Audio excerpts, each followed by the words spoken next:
మనకు అదృష్టం పట్టే ముందల కనిపించేటటువంటి ముఖ్యమైన సంకేతాలు ఇవే. నెంబర్ 1, నల్ల చీమలు ఇంట్లోకి రావడం. అలా నల్ల చీమలు ఇంట్లోకి ఎక్కువగా వస్తూ ఉంటే మనకు అదృష్టం పట్టిందని అర్థం. నెంబర్ 2, కొబ్బరికాయలో పువ్వు రావడం. ఇలా కొబ్బరికాయ కొట్టినప్పుడు కొబ్బరికాయలో పువ్వు వస్తూ ఉంటుంది. అలా పువ్వు వస్తే చాలా మంచిది. నెంబర్ 3, ఇంటి ఆవరణలో పక్షి గూడు కట్టుకొని ఉండటం. మన ఇంటి ముందల కానీ మన ఇంటి ఆవరణలో చెట్ల మీద కానీ అట్లాగా పక్షి గూడు కట్టుకొని ఉంటే అది చాలా మంచిది. నెంబర్ 4, మనకి తెల్లటి ఆవు కనిపించటం. తెల్లటి ఆవులు కానీ దూడలు కానీ కనిపిస్తే చాలా మంచిది. నెంబర్ 5, పొద్దున్నే బ్రాహ్మణులు ఎదురు రావడం.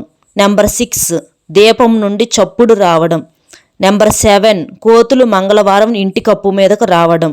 నెంబర్ 8, ఎక్కువసార్లు నెమలి కనిపించటం. నెంబర్ 9, పూజా కొబ్బరికాయ కుళ్ళిపోవటం. ఇవి కనిపిస్తే మీకు అదృష్టం పడుతుందని అర్థం.